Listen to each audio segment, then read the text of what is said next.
School lunch program really started then, as far as I'm concerned, because we would bring a baked potato from home and we'd put it in the furnace about 11 o'clock, and by noon it would be nicely baked, so we'd have a nice warm potato. That's the beginning of our lunch program. I was born in 1922.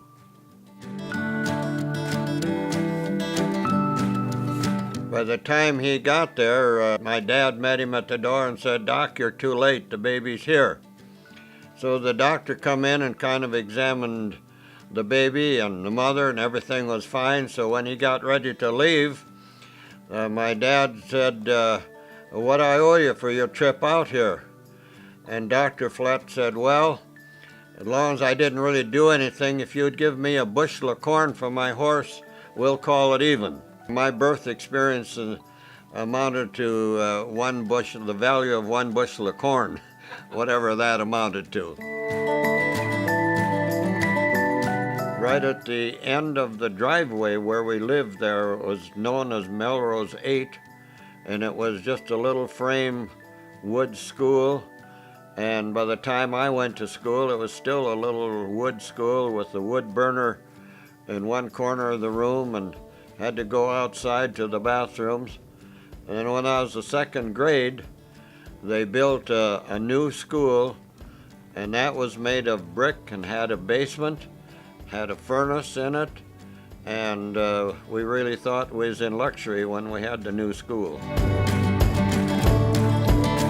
I got to high school by driving an old Model A, a 29 Model A pickup.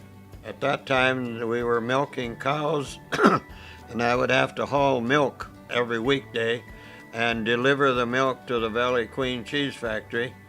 And then I'd go to school, and I was required to park the car in my grandmother's garage. When I got to school, I couldn't drive it around or anything like that. And that was a Model A pickup, which had side curtains. On the side, you had no windows, you just had the curtains on there, and the wind would blow and the snow would drift in, and no heater in it. It had a kind of a pipe that covered over your manifold, and if you drove about 4 or 5 miles, you'd get a little heat coming through it, but not much. I worked at the Red Owl store. One of my main jobs as I worked at the Red Owl store was to candle eggs. At that time was a source of income for their farm. They'd have quite a few chickens, and they'd lay eggs, and they would gather their eggs and put them in an egg crate, take them into the store, and sell them to the store to buy groceries. Well, they had a little device, as a kind of a cylinder thing with one hole in it. You'd have to hold an egg up to that hole, and it had a light in it that could tell you whether that egg was rotten or whether it was hatched and had a little chick in it, or whether it was a good egg that they could resell. They paid me $1 for an afternoon when I had worked there. That was my pay. All of my buddies had been drafted and were in service.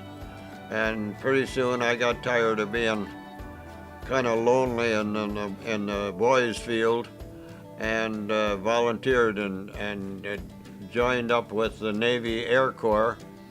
And I went into service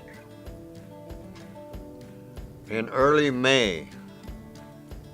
The day I walked through boot camp, which was May 7th, the Germans surrendered.